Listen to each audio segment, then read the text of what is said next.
Olá, seja bem-vindo a mais uma edição do nosso Conversa com o Especialista, o nosso encontro aqui no Portal Mais Sul, sempre para falar de saúde, de prevenção, de tratamentos e de qualidade de vida.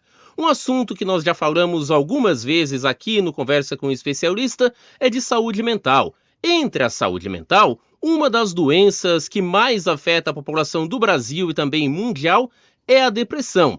Mesmo que muitos remédios e outros tratamentos tenham evoluído e muito nos últimos anos, há vários pacientes que têm a chamada depressão resistente ao tratamento, que é o tema de hoje do nosso Conversa com o Especialista, com um dos maiores especialistas não só do Brasil, mas do mundo. Tenho a honra de receber aqui no nosso Conversa com o Especialista, psiquiatra, Dr. João Luciano de Quevedo. Doutor, boa noite, tudo bem? Boa noite, tudo bem, cara? Sempre um prazer conversar contigo. Doutor Quevedo, antes de a gente entrar na sua área de atuação, que é a depressão resistente ao tratamento, para a gente explicar para quem está nos acompanhando o que é a depressão, importante sempre lembrar que ela é classificada pela CID como uma doença, né? Esse é o primeiro passo. Exatamente. Então, a depressão é uma doença que acomete mais ou menos 10% da população geral. Em algum momento da vida vai ter depressão, tá? No caso das mulheres, mais ou menos 15%. No caso dos homens, mais ou menos uns 7%. Então, em média, 10% das pessoas em algum momento da vida vão ter depressão. É uma doença que ela acomete aspectos emocionais, físicos e cognitivos das pessoas, e cujos sintomas mais conhecidos é a tristeza e a perda de interesse ou incapacidade de experimentar prazer com as coisas que usualmente proporcionavam essa sensação. Quando a gente fala em depressão, doutor Quevedo, é assim como outros transtornos, outras doenças psiquiátricas, também um desafio para o paciente que ele faça as outras pessoas da família, do seu convívio social, acreditar que ele tem a depressão ou outro transtorno, porque não tem um exame que você faz para dizer positivo ou negativo para esta doença? O que dá o diagnóstico é a avaliação clínica, né? Na verdade, assim, quando a gente faz a avaliação do paciente, existem critérios diagnósticos, né? Então, é uma série de sintomas que o paciente precisa ter para que a gente possa dizer se o paciente tem depressão, né? Os critérios diagnósticos mais comuns são da Associação Americana de Psiquiatria, mas também tem os critérios da Organização Mundial da Saúde, também conhecido como CID, a CID-11, e os critérios americanos é o DSM-5, na sua versão revisada. Então, os critérios são bem claros, assim.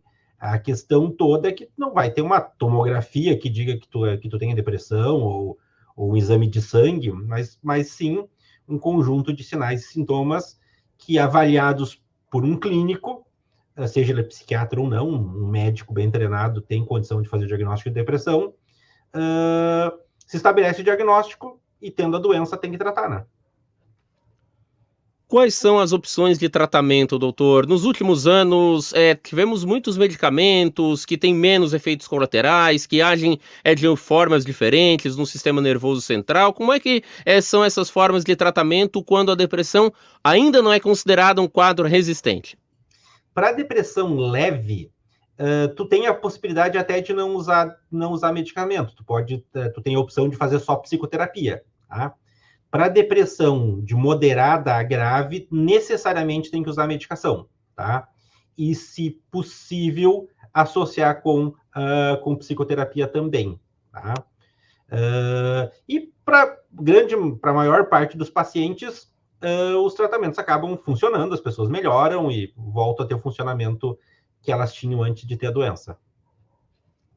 Quando a gente fala em depressão, a gente pode falar em cura, fala em ela estar controlada? Como é que funciona para o paciente depois que ele recebe esse diagnóstico? Quando uma pessoa tem depressão pela primeira vez na vida, ela tem uma chance de 50% de ter de novo, tá? Então, existe a possibilidade de não ter. É uma chance em duas, né? Então, tem depressão pela primeira vez, se tratar, melhorar, 50% desses pacientes nunca mais vão ter depressão de novo, 50% vai ter depressão de novo, e aí se torna uma doença crônica, Assim como a maior parte das doenças humanas, né? Diabetes, hipertensão, artrite. Então, assim, tipo, a medicina não cura tanta coisa assim quanto a gente pensa, né? A gente controla bem sintomas e dá para viver bem apesar de ter as doenças, né?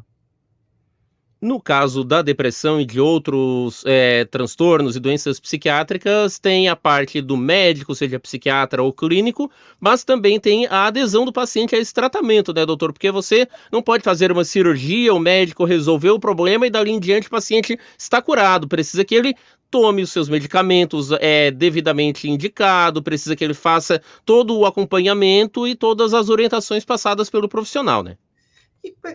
Tipo assim, a psiquiatria é uma área da medicina, então assim como qualquer outra doença, tu tem que fazer o que é recomendado a fazer, né? Tipo aquela coisa, não adianta tu ter diabetes e ter todos esses novos medicamentos, etc., se tu não faz a dieta, tu não toma medicação, ou a medicação para pressão alta.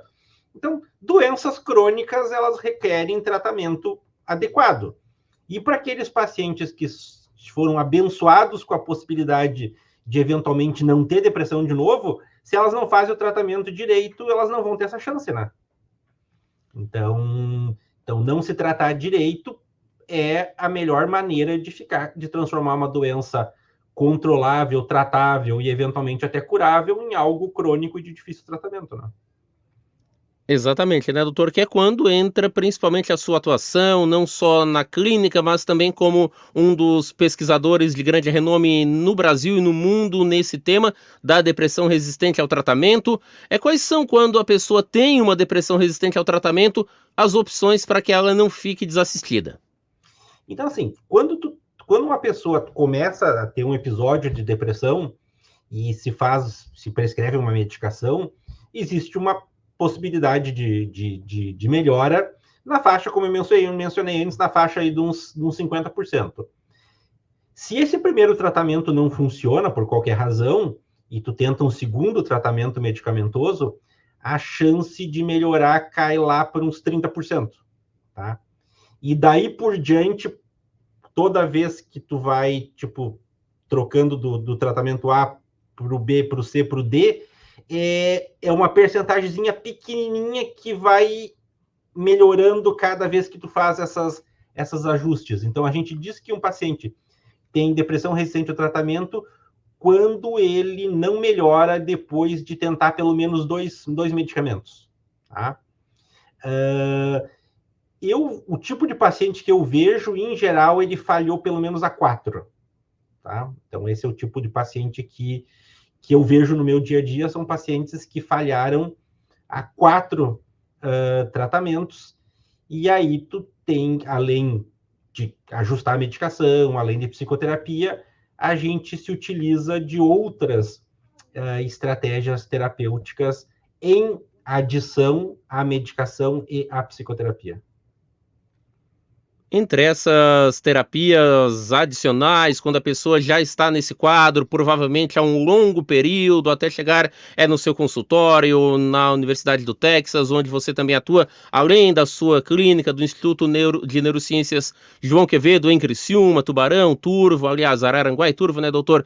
Nós temos várias opções também, né? Quais são elas? Nós temos ainda outros medicamentos, podemos dizer, mais fortes, temos também procedimentos, né? O que nós temos à disposição atualmente? Exatamente, assim, a área que eu sou especialista é na parte de procedimentos. A gente chama essa área de psiquiatria intervencionista, né? A psiquiatria com procedimentos. Então, a gente costuma começar com as opções menos invasivas e vai caminhando para as mais invasivas para aqueles pacientes que não respondem às coisas mais simples, né? Dos procedimentos mais simples são 2. Um é a estimulação magnética transcraniana, tá? Também em português é EMT, né? Que nada mais é que tu coloca uma bobina, tem um aparelho que gera uma corrente elétrica, essa corrente elétrica passa por essa bobina, que transforma a corrente elétrica em campo magnético, e esse campo magnético ativa os neurônios, em especial do cérebro frontal do lado esquerdo. Tá? É um tratamento indolor, não é prazeroso, mas não é doloroso, é esquisito, melhor descrição. Não precisa de anestesia, o paciente não precisa ter um acompanhante, pode vir sozinho para a clínica e voltar para casa. Então acaba sendo, na minha concepção, o tratamento mais simples, que eficaz, mas é o menos complicado, assim. Acho que tu não precisa de ninguém, tu consegue cuidar de ti sozinho. Se a estimulação magnética transcraniana por qualquer razão não funciona, o segundo menos complicado é a cetamina, tá? A cetamina pode ser administrada de duas formas. Existe uma forma intranasal, cujo nome comercial é Spravato, e existe uma forma endovenosa, tá? Nos dois casos, tu vem para a clínica, tu faz a administração, seja intranasal ou endovenosa, e tu fica na clínica por 2 horas para recuperar dessa medicação. Depois da administração, tu não precisa ter alguém para te ler contigo, mas tu não pode dirigir. Então, tipo, já adiciona um complicador, né? Tu tem que ter alguém tu tem que ter um meio de transporte que te leve para casa, porque tu não vai estar em condições de decidir, de tomar decisões mais complexas ou coisas do tipo. Se a cetamina, seja por via endovenosa ou por via intranasal, não funciona, a próxima opção é a eletroconvulsoterapia, também conhecida como ECT. Basicamente, o que a gente faz? A gente passa um campo elétrico pelo cérebro do paciente e causa uma convulsão, uma seizure. Então, por isso que é eletroconvulsoterapia. Então, tu faz os neurônios despolarizar. Mas não é uma convulsão que o paciente vai ter manifestação física. Tu vê no eletroencefalograma, tu vê lá que os neurônios estão despolarizando. Isso é feito sob anestesia, no hospital, tu tem que ter alguém que traga o paciente, que depois leve o paciente para casa. Então, tu viu? Já vai adicionando um grau de complexidade maior. Por isso que assim, eu organizo desse jeito, do jeito de onde tu depende menos dos outros e é menos invasivo para o que é mais invasivo. Só para ter uma ideia a respeito da eletroconvulsoterapia tem sido usado desde 1938. Então, é um tratamento consolidado, não se tem dúvidas sobre a eficácia. Obviamente, as máquinas que a gente usa são muito melhores das que haviam em 1938. A gente aprendeu muito, a anestesia mais sofisticada. Então, é um recurso que funciona super bem. Tipo, hoje de manhã eu fiz 15 pacientes. Geralmente faço entre 15 e 20 cada vez. A gente faz. O ECT a gente faz segunda, quarta e sexta. Os pacientes, em geral, fazem entre 6 e 24 sessões, em média 12. Tá? Se o ECT não funciona, sempre tem um plano B, né? Tem um plano B, C, D. Se o ECT não funciona, a próxima estratégia intervencionista se chama estimulação do nervo vago. Tá? Basicamente, o que acontece... Esse aqui é fake, mas esse é o tamanho. Então, é um pacemaker, um marca-passozinho, que a gente implanta no tórax do paciente, né, embaixo da pele, e esse marca-passo tem um fio que vai por baixo da pele e que é ligado ao nervo vago do lado esquerdo. Então, vai ser ligado ao nervo vago. O nervo vago é um nervo que conecta o cérebro com a periferia, a parte vegetativa, e esse marca-passo fica liberando impulsos nervosos que vão chegar ao cérebro e causar, então, o efeito antidepressivo desejado. Mas tu vê, tu já vai para uma coisa invasiva. Tá? Se a estimulação do nervo vago não funciona, aí tem a estimulação cerebral profunda. Mesmo princípio, um marca-passo, só que aí, dessa vez, tem eletrodos bilaterais que a gente implanta numa área do cérebro específica. Tá? Então, a gente vai direto no circuito cerebral que está relacionado à depressão. Então, lá do mais simples, menos invasivo, até o muito complexo, bastante invasivo. Então, todo paciente vai precisar fazer estimulação cerebral profunda? Obviamente que não. Então, a grande maioria vai melhorar com as abordagens mais simples, mas infelizmente tem pacientes que têm um tal nível de resistência ao tratamento que tu vai tentando, e eles vão melhorar lá com o mais complexo de todos. Então, a gente Na tem depressão, todo esse portfólio. Na depressão resistente ao tratamento, Dr. Quevedo, na estimulação cerebral profunda, que você disse que é um dos últimos, se não o último degrau desse tratamento, desses procedimentos e protocolos, existem pacientes que mesmo nesse tratamento com a estimulação cerebral profunda, eles ainda enfrentam episódios de depressão, ainda não conseguem ser curados ou tratados? Tem. Infelizmente tem. E aí volta para o quadro negro e vamos pensar alguma coisa para fazer. Então, tipo assim, aqui eu tenho um negócio, até está escrito na minha sala de espera aqui. Aqui a gente nunca desiste. Então, assim, a gente inventa um jeito, tá? Aí mantém o treco, faz ECT de novo, ketamina, tá? A gente dá um jeito, tá? Porque a ideia é, para uma situação onde a desesperança ela é algo tipo, extremamente presente nesses pacientes, alguém tem que manter, né? Então, a minha função aqui é ser animador de torcida. Nós falamos, doutor, sobre a ECT, a eletroconvulsoterapia, que acredito seja um dos tratamentos quando você passa para a família ou para o paciente, as pessoas têm uma resistência, um susto, porque não conhecem, quem não é da área, ouve falar sobre eletroconvulsoterapia, lembra daquelas cenas que não tem nada a ver com a realidade das séries, dos filmes, em que esse tipo de procedimento era usado quase que como uma tortura, como uma punição, né? Que não é nada daquilo que acontece num procedimento acompanhado no hospital, com todos os profissionais necessários.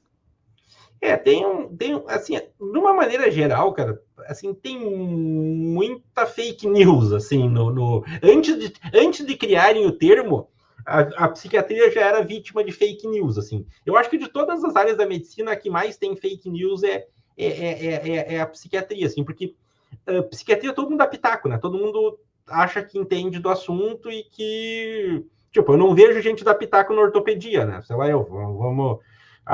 cardiologia, vamos fazer uma cardioversão porque tu tem arritmia. Faz, por favor. Ajeita esse meu coração, né? E olha lá, a carga elétrica de uma cardioversão é infinitamente maior do que a carga elétrica de uma eletroconvulsoterapia. Mas, assim, tem muita misconcepção, tem muita história, cara, Obviamente, assim, tem coisas que foram feitas de maneira inadequada no passado? Provavelmente sim, né? Assim como foram feitas em outras áreas, seja por falta de conhecimento, ou seja até mesmo por maldade ou negligência, ou o que tu queira. Mas, assim, o mundo muda, né? Nós estamos em 2023, né? Se a eletroconvulsoterapia no dia 30 de outubro de 2023 ainda está em uso nos Estados Unidos, no maior centro médico do mundo, alguma coisa de bom deve ter, né? Não deve ser tão horrível assim, né? Então, assim, o que acontece? Tu sabe que cada vez mais eu tenho menos dificuldade com dos pacientes entender a lógica do negócio? Acho que talvez porque também eu não fico... Porque, assim, tem gente que vai falar do ECT paciente, parece que já vai meio que pedindo desculpa. O negócio é como é, né? O negócio é assim. Porque, assim, quando tu bota as coisas de um jeito, tipo, lógico, ó, vamos fazer isso, por isso, a estatística é essa, pontos, efeitos colaterais como esse, né? E aí tu dá as opções para o paciente e ele decide. Assim, tu não vai fazer CT em quem não quer. Então, na verdade, é uma decisão do paciente. E eu sempre digo para o paciente, quem tem depressão não sou eu, quem tem que decidir é tu. Se eu estivesse nos teus chinelos, nas tuas sandálias, eu faria de tal e tal jeito, mas é uma decisão que é tua. Ninguém pode decidir pelo paciente. Ainda sobre a ECT, convém a gente lembrar, né, doutor Quevedo, que é um dos, se não o único tratamento para depressão resistente que pode ser seguramente aplicado em gestantes também, né? Ah, sim, é o tratamento de escolha, né? Porque pela coisa, a carga elétrica está aqui, né? O bebê está lá embaixo, né? Quando tu toma o remédio, o bebê toma, o bebê não, no caso o feto, né? Toma junto, né?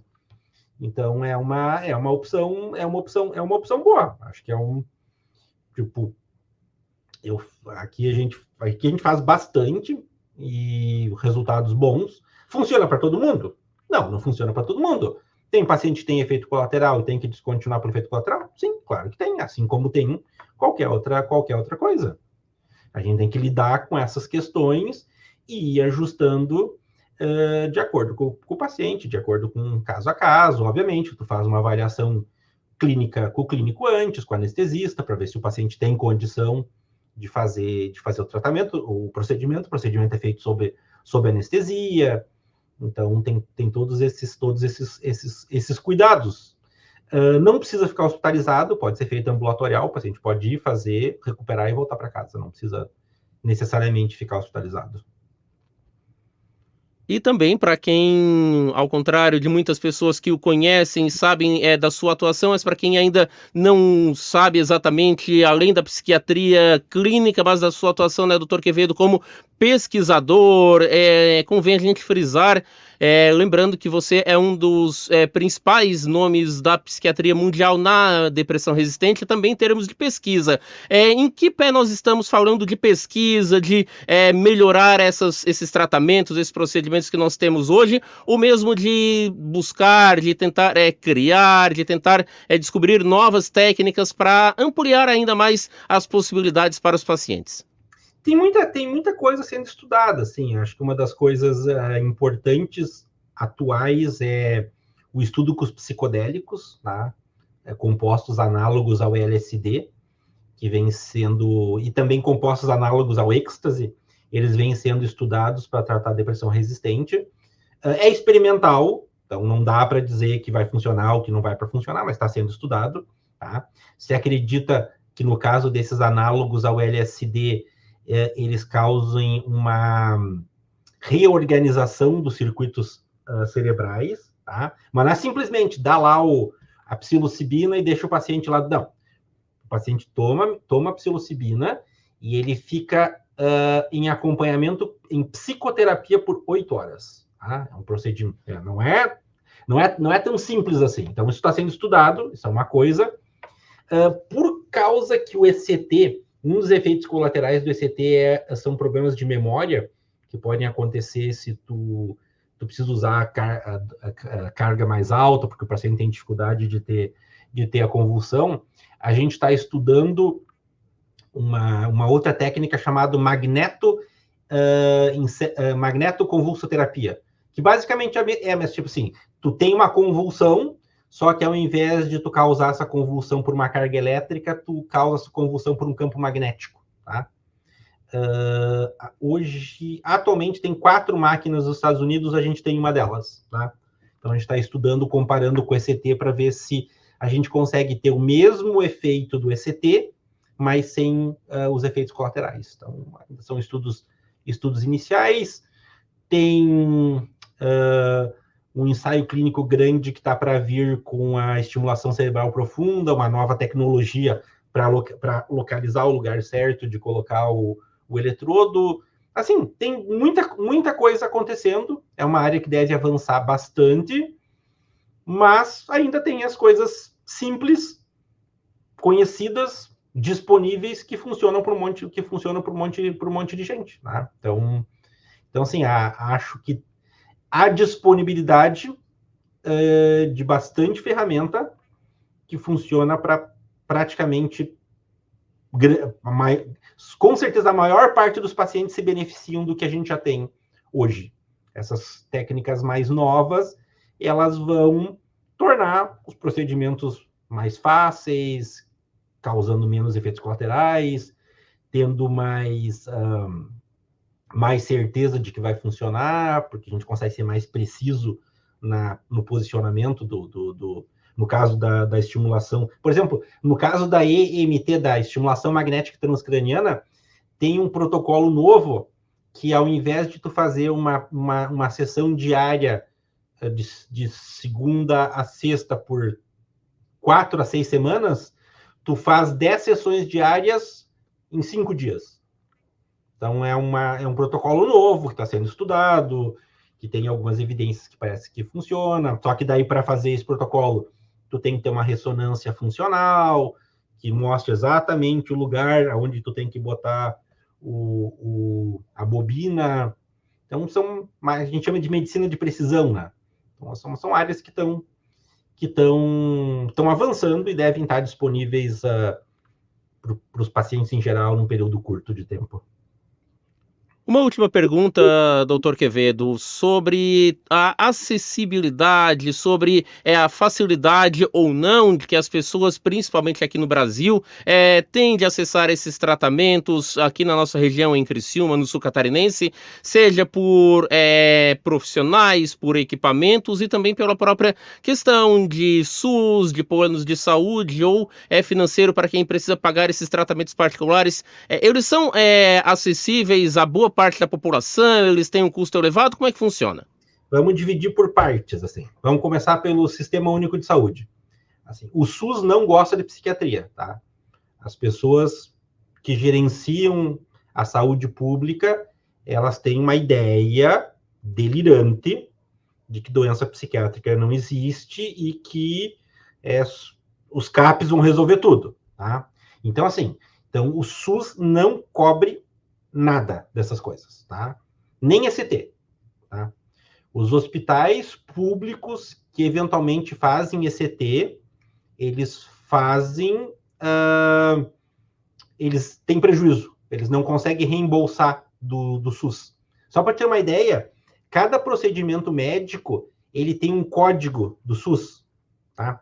Porque cada procedimento médico, para ele entrar no SUS, ele tem que ter, se chama Conitec, comissão, não sei o que, de incorporação de tecnologias, blá, blá, blá, lá do SUS. O ECT, não. Então, estimulação magnética transcraniana, nenhuma dessas coisas que eu falei tem código pelo SUS ou é reembolsado pelo SUS. Qualquer hospital que faça esses procedimentos e diz que é pelo SUS, na verdade, o hospital está tirando dinheiro de uma outra coisa para cobrir isso, tá? Vamos para o segundo nível. Planos de saúde, tá? Alguns procedimentos, eles têm aprovação pela ANS, Agência Nacional de Saúde Suplementar, se eu não me engano, que é o nome certinho. Então, assim, estimulação magnética transcraniana tem, Spravato, que é o spray intranasal, tem, a cetamina endovenosa não tem, o ECT não tem, tá? Que é uma tecnologia nova, né? Foi desenvolvida em 1938, chegou recentemente no mercado, então não deu tempo ainda de botar, tá? Então, o ECT não tem, nervo vago está entrando agora, estimulação cerebral profunda não tem. Então, assim, plano de saúde, eles negam sempre, e aí os pacientes têm que recorrer e muito seguidamente têm que pedir na justiça, assim, é bem ruim, tá? Por quê? Porque o que acontece?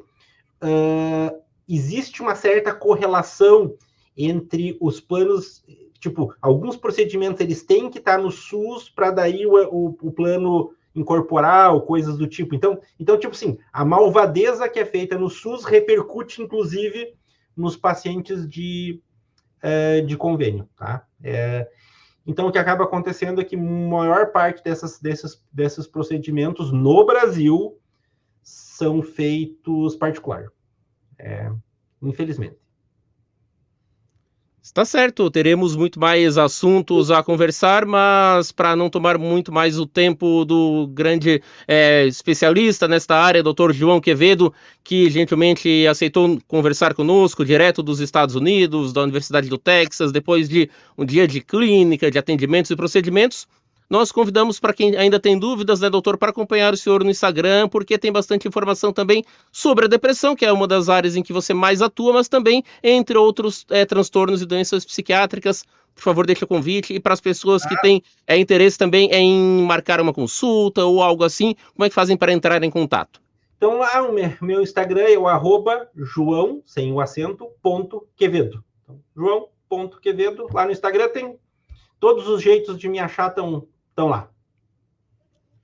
Doutor João Quevedo, muito obrigado mais uma vez por ter aceito o nosso convite para conversar conosco, sempre trazendo informações qualificadas, informações que com certeza podem ajudar muitos pacientes que têm esse quadro de depressão ou da depressão resistente ao tratamento, que como você melhor do que muitas pessoas, melhor do que todos que estão nos assistindo, sabe que influencia e muito negativamente na qualidade de vida dessas pessoas e das suas famílias. Muito obrigado, uma boa semana de trabalho a você e a toda a equipe. E, mais uma vez, agradecemos por ter conversado conosco nesta edição do nosso Conversa com o Especialista. Muito obrigado, grande abraço a todos. Tchau. E assim nós encerramos a edição de hoje, convidando você a acompanhar outras edições sempre conosco aqui no Conversa com o Especialista pelo Portal Mais Sul. Um abraço e até a próxima edição.